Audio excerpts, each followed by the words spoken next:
So enjoy that. Boom. All right. So welcome to the Words of Wisdom. Today we're going to talk about the six-pack of the mind, focusing on the first things first. The reason we have hard times in life is not just because of external factors beyond our control, but it all starts in the brain. There's at least 25 cognitive biases that humans fall prey to.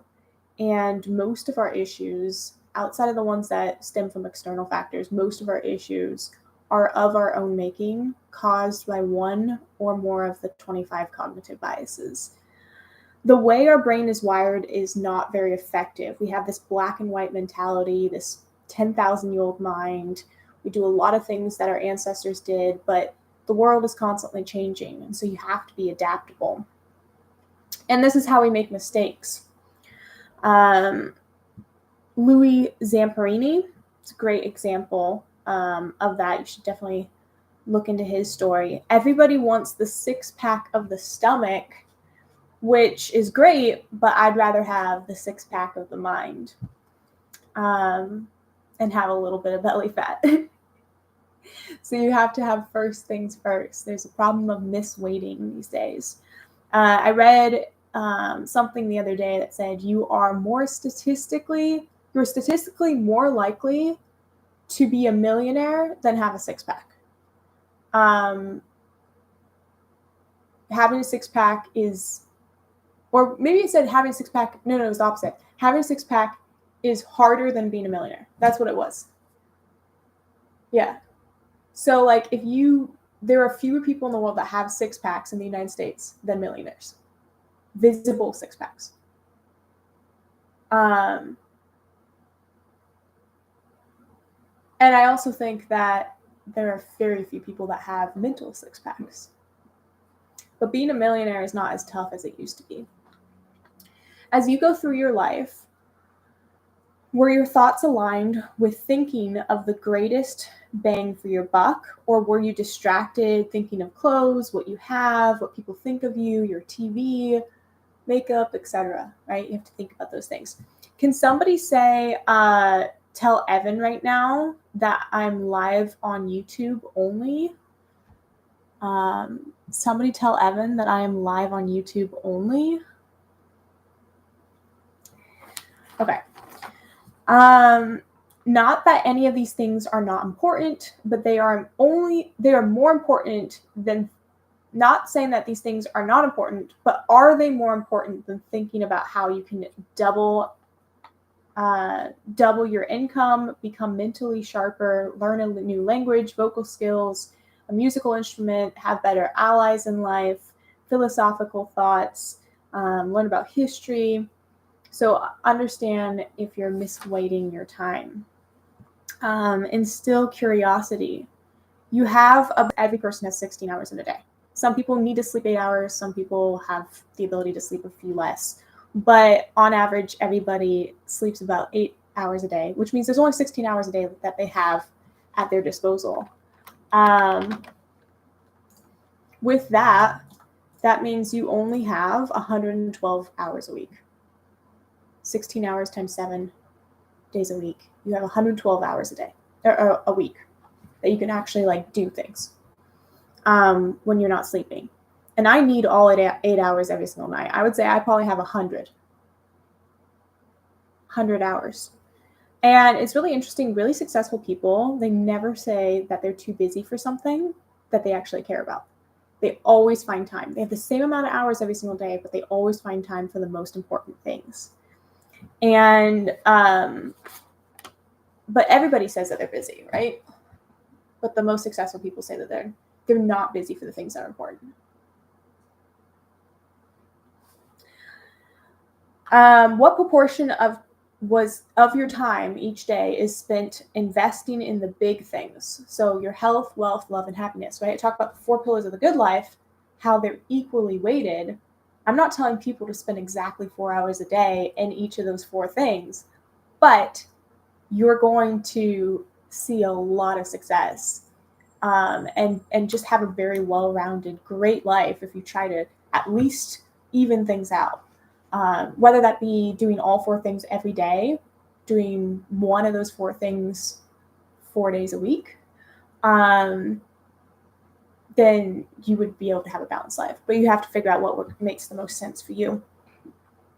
Most people are penny wise and dollar foolish. Think about having the most bang for your buck. I am penny wise and dollar foolish sometimes when it comes to finances. I'll admit it. I've lost 40 grand in the last 6 months on my real estate investment. I've lost hundreds of thousands of dollars in the crypto market of my own money. And that type of stuff sucks, right? Like, I'm excellent at saving. I can save thousands and thousands of dollars a month, right? And I always have. Ever since I was a kid, I would save like everything I make. And then I invest it in bad investments sometimes. So Warren Buffett, he says, put all your eggs in one basket and then watch the basket. Maybe I haven't watched the basket close enough because I'm watching other people's baskets, right? Like, I focus on my clients' wealth and their success. And then I don't catch things quick enough. It's tough. Not just crypto, right? I made a bad real estate investment. I've made a couple poor stock investments. Those ones at least were not as extreme, and I knew how to pull out of them quick enough. But I definitely lost a little bit. Of course, I've made a whole lot more, but it's just part of the game. So if I'm able to save a few $1,000s a month, but if I'm losing a few $1,000s a month in an investment, maybe I should focus on not being so strategic with how much I can save and really just making sure my investments are paying me. And then I can save more effectively and, be able to take more risk. Take a new perspective on life. No longer ask whether you're doing the right thing.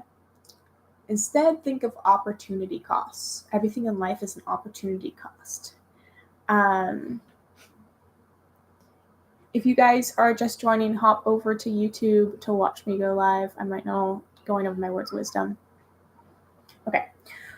Think of opportunity cost. So everything in life is an opportunity cost. Your time is your unit of exchange, right? Similar to like what people see their money as. Your time, you can exchange for money. You can exchange for relational equity. So relationships.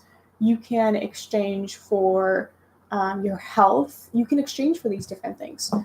And so you have to think about like what are you doing in terms of opportunity. Okay, I gotta finish this up quickly. How long do you spend exercising or thinking about gas prices? Take the best things and double down on them, such as friends. Instead of treating everybody equal, double down on your best friends. The secret to life, when it comes to investing is to put all your eggs in one basket and watch the basket.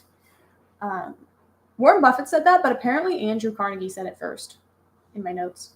That's interesting. I didn't even know that. I forgot about that. It's the same with like people worrying about finishing every book. Think about the opportunity cost. You could start a new book, read it for 10 minutes, and learn a ton of information. Or you can read the same book you've been reading for months and haven't been able to finish and not get that much out of it. Right? What's the opportunity cost? What are you going to do? It's a whole new way of thinking. So start prioritizing. People are worried about all of the wrong things in life. Questions are, give me an example where you have grossly misweighted things, an area that you have underinvested in, and what is one area that you need to make more time devoted to thinking and changing something in it. Make a quick list and then see things as they truly are and without delusion. All right, that's the words of wisdom for today.